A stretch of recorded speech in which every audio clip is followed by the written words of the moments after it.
Hi, good afternoon. I'm Claire Horner, I'm SaDohl Jones. and we are sexual trauma specialists, therapists in Atlanta, specifically in Brookhaven, Buckhead area. And we've been brainstorming about how we can be helpful during this time. We know people need low cost ways to continue their kind of treatment and recovery. And so we thought doing just a series might be a good way to support you.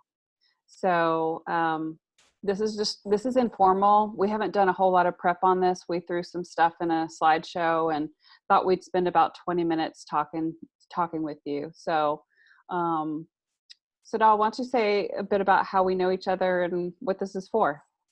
Awesome. So, how we know each other. Claire and I actually work in the same building. We're both therapists, and we both, as she stated, we do sexual recovery, sexual trauma recovery work. We do it group and individual. And so we just kind of join our forces together to maximize our impact on our clients and also to spread the word and knowledge about sexual trauma recovery. Absolutely. And it's I don't know if it's interesting or what, but this twilight zone we're in called Mm-hmm. COVID-19 is also happening. The bulk of it, we've been in it for 3 weeks now. Today's Mm-hmm. April 6th as we're talking, and it is Sexual Assault Awareness Month. Yes. And so, we want to also do this in terms of that. We want to support you through that. And y'all, Mhm. I have to show you. Look at this. Y'all see this? You see how Look at those this is stickers. stickers.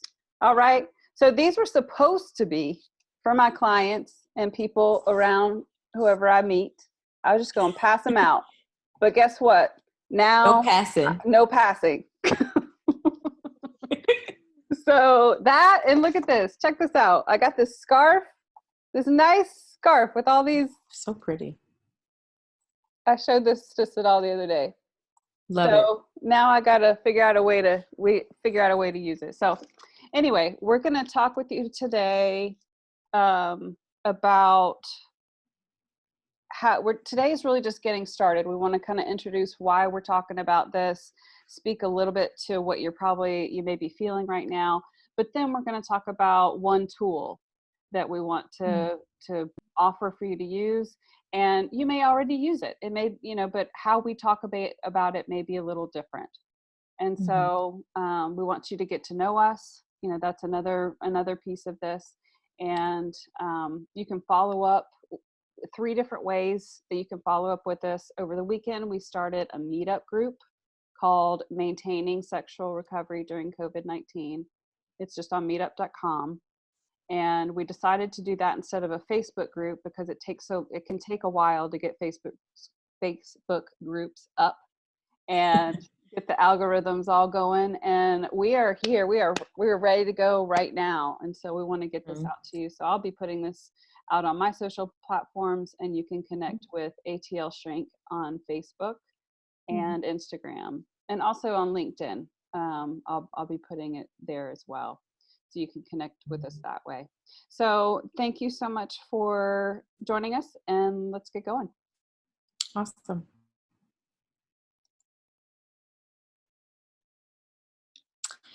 All right, so I'll take this one. So what we want to do, as Claire stated, is the goal here is really to provide some basic knowledge, information, and also a tool.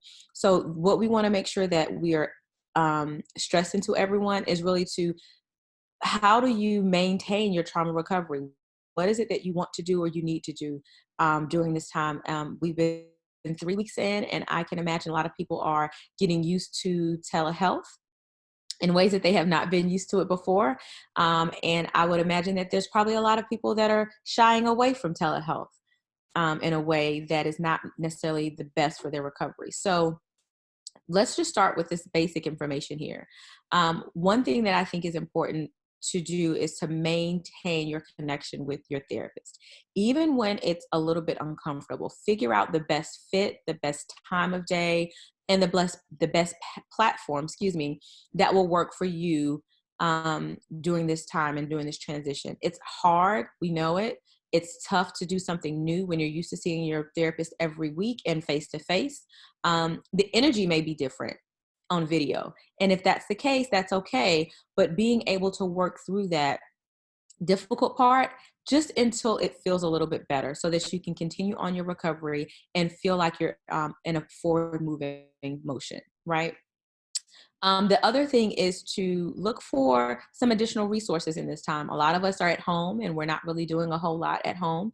Um, Claire and I, of course, are working, but some people may not be, and this would be a great time to find some additional resources. So what those resources look like, it could be YouTube videos, Facebook groups, meetup groups, different podcasts that focus on sexual trauma or even recovery, or even finding some of these resources that may not focus specifically on sexual trauma recovery, but they may focus on something that you're working through. So if that's maybe anxiety, if that's fear, if there's something that you need to do to maybe get moving a little bit more, some body work, you may be able to find something like that. There's a lot of online yoga right now. I'm actually going to do an online yoga class later on today. So those are just different things that you can do. Work out, going outside, getting some sun is really helpful. And then, like I said, Claire, well, I didn't say this. I think Claire said this a little bit earlier. We have a Reset Reading Room support group that we do that we'll talk about a little bit later at a different time. But all of these things are things that you can do that will help you kind of, one, feel like you're focused and feel like you're doing something. And also it will help you in your recovery process. And then the last thing is to be intentional. Be intentional with your total health care, mind, body, and spirit or soul. What are you doing to take care of your mind every day? What are you doing to cultivate a space that is clear for you? Whether that means you're doing your yoga, you are meditating, you are doing something physical every day, you're connecting with family members or friends who edify you in some way. So you want to make sure that you're doing something every day that will help you maintain a total balance for yourself. And you may be solo, you may live on your own and, be doing this by yourself, all the way to those who may be doing this with a house full and you're trying to teach school and do your work and maintain your sanity. And so, all these things can hopefully help a little bit more. But part of the problem right now is that our nervous systems are so jacked up that it can be hard to be creative about what to be doing right now. And you've heard the word routine 18,000 times at this point, if you're on social media at all. And, something like a routine can be really important to do. The other thing I wanted to throw in here with working with your therapist is if you start having financial anxiety, talk to them about that. We're out here trying to also come up with some other ways to be supporting people, whether that might be a group, it might be meeting with them less often, or for a shorter amount of time. Some therapists are trying to do check-ins at a lower rate so that we can help support you, but we can, kind of, it's helping each other in terms of, we are entrepreneurs, most of us in private practice, and even if we're on insurance, there's things we're trying to do right now to work within the system. Yeah, I think that's a really good point. Just the idea that the conversation is okay. And this is a new normal. I think we've heard that a lot too. And so it's just figuring out what's going to work in this particular situation. For this temporary time. For this temporary we will time. get beyond Absolutely. this, but we will be different from now on. And so this is a transition that we do need to embrace. And transitions, when you're dealing with trauma, PTSD, complex PTSD, Difficult. Transitions are hard. Change is hard. It makes us get really rigid. It makes us get really serious. One of the things I'm doing is watching stand-up comics when I'm on a break or I'm on a walk. That kind of relaxes me and I find myself laughing, and then that tells me, okay, I'm doing okay right now. Yeah, very good point. So what we see here is there might be some things that are interrupted right now. You might feel like your progress is or will be interrupted by this time because we're in a period of crisis. Sometimes that keeps us from digging deep because we're dealing with more, the day-to-day is more in our face, and that's okay. if you have moments where you have some extra time, grab that journal if you are Mm-hmm. one to write things down, or do a voice recording, Mm-hmm. and or just talk to the walls. Sometimes we just need to get it out of our head. Need to get it out, right? Yeah. Are you still able to meet with your therapist? We've already talked about that, but if you aren't, be looking for supportive spaces, supportive communities, Facebook groups. There's quite a lot of Facebook groups. I was helping somebody last week find a particular Facebook group on borderline, not on borderline, it was on bipolar disorder. And we found Mm-hmm. quite a few. And so you have to Mm-hmm. check what the community is like. You want to scroll through and see what the comments are like, see if there's a supportive community, make sure the admins are doing their job. But those can be Mm-hmm. super supportive spaces. Mm-hmm. Next, are you able to keep journaling, reading, maybe boxing? I know SaDohl loves her boxing. I love my boxing. So we need to be doing whatever we can to process the hard feelings. Now, you might also be, we're going to talk about it in a second.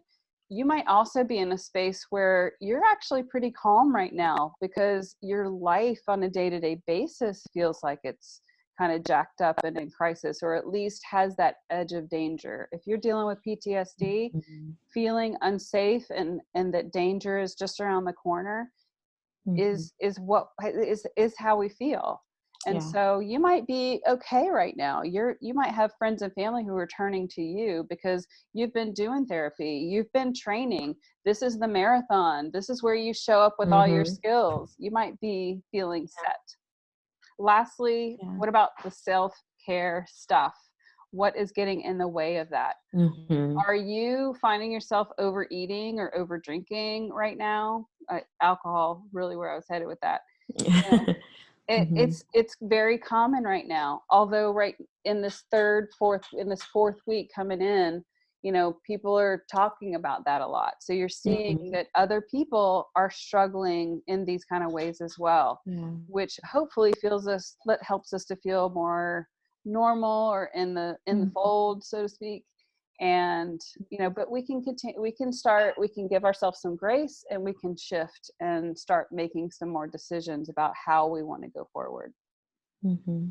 I think the key here too is to know that all of these thoughts and feelings are common, and you're not by yourself. I think that's the biggest piece, that if you're thinking this, you're feeling this, there are other people that are also feeling this, that are also going through some of the same stuff, which is why this particular video is important, and this type of platform is important to provide you with the knowledge and support that you need so that you do feel like I'm not in this alone. Absolutely. So when we are going through, trauma recovery, these things that are listed here are the things that we tend to feel. And you might be hearing right now that other people in your world that they're now feeling these things. Mm-hmm. And so you might be in a place where, it says at the bottom, welcome to my world. Now you know how I feel. Like you might be feeling that right now, that everybody who has told you to calm down or get over it, or why are you still holding on to that? You've been in Mm-hmm. therapy for years, all these things Mm-hmm. that people say. Now they are feeling the intensity, the Mm-hmm. lack of safety. They're finding themselves on the edge of panic. What about, what about finances? What about my kids? Why didn't I take care of this, that, or the other? Mm-hmm. And so these are some of these things, these are things that you've probably felt or are feeling. And now what we're hearing from our clients that don't have PTSD or aren't recovering from trauma are these same similar things. So we just kind of wanted you to know that, that people are actually understanding where trauma folks have been Yeah. for all this time. And you might find some compassion and empathy raising with some of your friends and family. Mm-hmm. Very true. Yeah. All right. So let's get into the tool. So you I'm going to take us off the screen so you don't have us popping in and out of there. Let's see. SaDohl, can you introduce just the SUD scale itself? Because y'all might know about this already for sure. Mm-hmm. Absolutely. So the SUD scale is something that we use to basically identify our feelings. This is how this is something that we use to help clients, I'll say, identify feelings. You want to know what you're feeling, how it starts, giving some sort of descriptor to what those feelings are. And then also, how do you get out of those feelings? How do I back up from those feelings when I'm feeling super anxious? What's a way for me to describe that anxious feeling? And so that's what we're going to use the SUD scale for. The main thing is knowing that this scale is not just used in office. A lot of you are doing phone sessions. A lot of you are doing video sessions, kind of like what Claire and I today. And even when you're in these environments or in these settings, I think it's important to understand what you're feeling and understand it in a way that's common and not so wordy, not so therapeutic. I think that's also key. Yeah.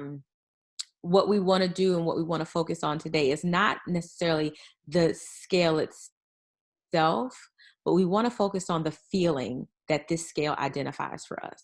So when your body is in distress and your body is in stress mode or anxiety mode, as some of us say, what does that actually feel like, and how do I describe it even to myself, so then I can figure out what I need to do in order to be in a better place. Absolutely. And it's a scale that's 0 to 10, and 0 being, which is what we're going to do. We're going to go through each of the numbers, because I think that's missing a lot of times. So your therapist or somebody might ask you 0 to 10, how do you feel? 0 being great, 10 being awful. But we don't always have a description of what each of those numbers is. Mm-hmm. And this way, if you get to know this system, or you already do, maybe you already use this, and you find yourself being able to label, you know what, I'm at a 6 right now, and I really need to go ahead and figure out how to get myself down to a 3, 2, 1, 0, so that when the next hard thing happens, that I'm not going to get jacked up to an 8, 9, 10. And this is how we kind of walk ourselves down the scale in order to keep ourselves from having a panic attack or some of those types of things, so we can soothe our nervous system. So what it says right here, in order to know what we need to do, we need to know where we are. And to just as an example of that, if you're trying to go somewhere and you want to pull up Waze and you want to get direction somewhere, you have to put in your phone where you're starting from. If you don't, it will not tell you where to go. So we, in our own bodies and in our minds and emotions, need to also know where we are in order to know how to calm down, for instance. So the scale helps you know where you are and where you want to go. But we really need to be careful with being too rigid about this scale. If you're stressing about finding your number, that's defeating the purpose. So we're going to talk about it a little bit in general terms. So be easy and flexible with the numbers here. We just want to give you a sense of the scale itself so that you can find your number at any given time and then walk yourself down the scale to closer to a 0.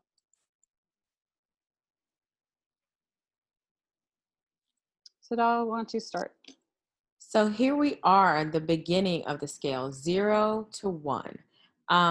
As you can see from that lovely happy face there, this is where I feel pretty good.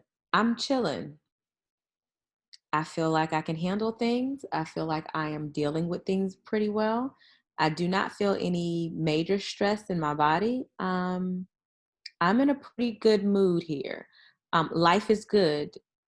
Feeling pretty relaxed here. So this is kind of the bottom or base of when you're trying to walk yourself down. This is what you want to get towards. You may not necessarily get exactly to 0 where everything is zen, but you will feel in this space, you will feel a little bit calmer, a little bit more relaxed, and feel like you're able to deal with the things that are happening around you. Absolutely. So, you can know that this is generally the chill space. So if you can't grab the number, you can say, well, I'm definitely in that chill space. So I'm good. The next category, I just kind of put this as, like I think something's going on here. I think I'm starting to feel a little twinge of something. So the space is 2, 3, 4. And so this is where you're starting to feel off. You're starting to say, what is that? There's something in the background that's starting to nudge at me. Something isn't quite right. And so you might look at these descriptions of 2, 3, 4. You might be a little bit upset. You might be mildly upset.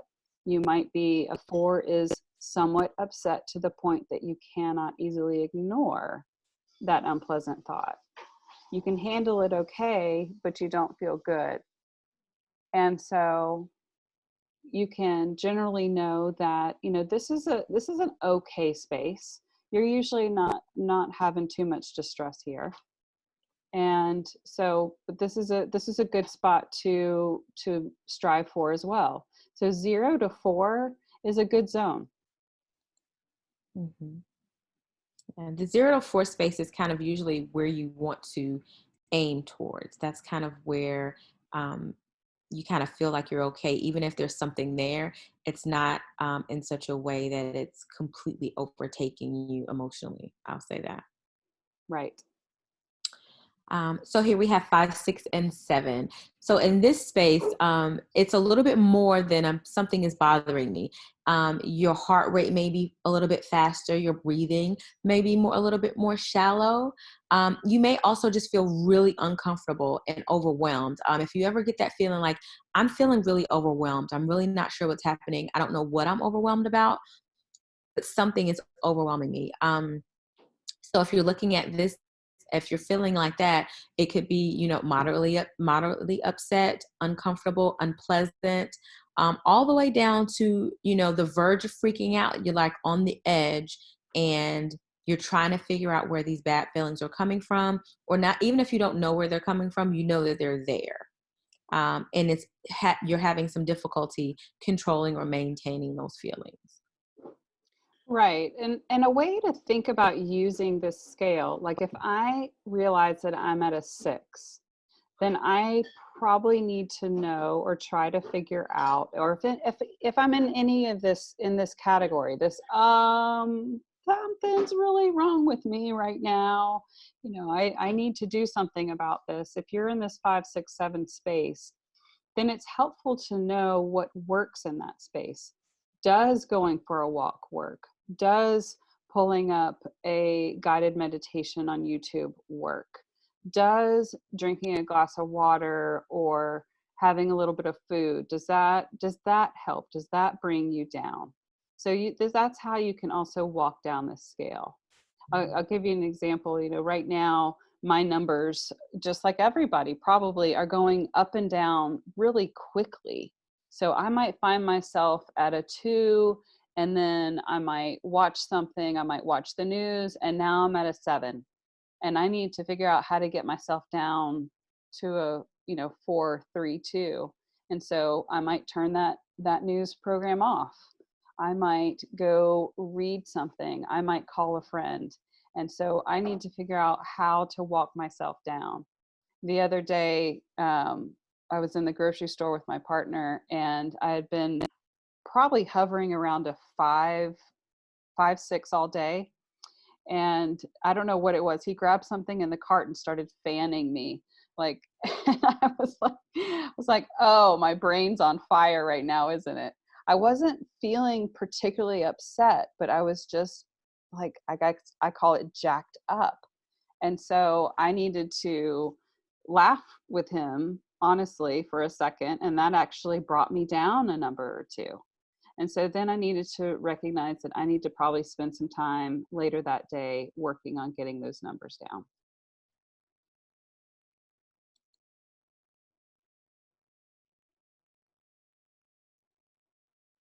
So here we are at an 8, 9, 10, which is the help category. SaDohl, you want to say something around here? I was actually going to tell you because you gave a really good example of my brain's on fire. Mm, And I thought that was a really good idea, a good way to sometimes when we need help, someone else may be able to recognize that we need it even before we are. And so I thought that was a good example of like, I'm somewhere that is where I do need help and I may not even know it, but someone around me may be able to see me spiraling. Um, and so it's helpful to have those people around you. right. So when we're looking at the 8, 9, and 10, this is definitely the height of our stress. This is the height of the feeling. I love the idea of the visual part of like my brain being on fire, because I think that is a clear indication that you do need to calm down in some way, or you do need to take a deep breath in some way and meditate, take a walk, whatever that looks like. So here we have no one understands me. Will it be like this forever? That feeling like I am the only one that feels like this and I'm going to feel like this forever. That feeling can be very, very frustrating and very discouraging, I would say too. Terrifying sometimes. Yeah, terrifying. Absolutely. And then when we get to 10, it's like, I can't do this anymore. I can't think about how to step down. I can't think about what needs to happen in this moment. Everything that's happening is outside of my control. Just feeling extremely overwhelmed and not having the ability in that moment to deal with it or to handle it, or not even wanting to, just being exhausted from the thought of dealing with whatever is going on in that moment. And I think it's important to realize that when we get to this point, it may be where we have to even ask for help or allow ourselves to accept help from someone else, because clearly we're in a space where we're not really feeling very together. Um, yeah, just that feeling of feeling desperate. I think freaking out, feeling I always think when clients are in this point, or even when I'm in this space, I'm just exhausted. I'm Mm, emotionally exhausted. That descriptor, I'm emotionally exhausted, and I don't have anything else to give in this moment. And then where do I go from here? And something that Claire, you mentioned a second ago, I think is important too, is when you do get to this point, what happens? Do I reach out? Do I take a deep breath? Do I take a nap so that I can maybe recalibrate my brain a little bit? yes. Um, do I go for a walk to kind of clear my mind? Do I listen to music? Do I take a shower just to kind of regroup? What are the things that I need to do that helps recalibrate my brain? Because really, when you get to this point, it is a matter of recalibrating ourselves. Recalibrating our brain then helps us recalibrate our emotion and our behavior. And so when we get to this point, it definitely is important to figure out, I need to take a minute. I need to take a Right. minute to do something different. And SaDohl, it just popped in my mind something that I often suggest to people, and it could be useful. It depends on the person at what point in the scale it could be useful. But sometimes doing deep breaths, if trauma is if you're in the trauma response, taking deep breaths can actually be scary, and Mm, it mm-hmm, that's it's something that we certainly do need, and we would like to get to a place where taking deep breaths is relaxing and relaxing mm-hmm, to our body and nervous system, but mm-hmm. sometimes for some people it's not. And so one thing I like to suggest to people is actually blowing bubbles, like getting Oh, the old school kid bubbles at Target or wherever right now. And you have to take a deep breath in order to blow through the wand in order to get a good amount of bubbles going. And so it's one of those things that it kind of tricks you into breathing deeply. And so I often suggest people, especially if breath work is difficult, to carry some bubbles around with you, even those little, those wedding sized mm-hmm, little guys. mm-hmm, I know some people who have bubbles in their bags, or with them in their cars or whatever, and that's just maybe a side tool that could help with mm-hmm. calming things down. Absolutely. I love that idea, the bubbles. Mm-hmm. Because it has the same effect. It has a very similar effect, right? Right, right. Mm-hmm. Mm-hmm. So we hope this has been helpful to you. This is hopefully information that it may not be new to you. And we're not calling this rocket science in terms of, you may have heard these things from your therapist or, Mm-hmm. that kind of thing over time, but reinforcing these ideas right now is pretty important. And Mm-hmm. we're glad to be here to support you. We are doing telehealth. This is not a time where we're doing this in order to call for new clients and that kind of thing. But we do want you to know that we're out here and we are doing these things. So, and social media is a free way for us to also be helping you. So I don't know what platform you're on today.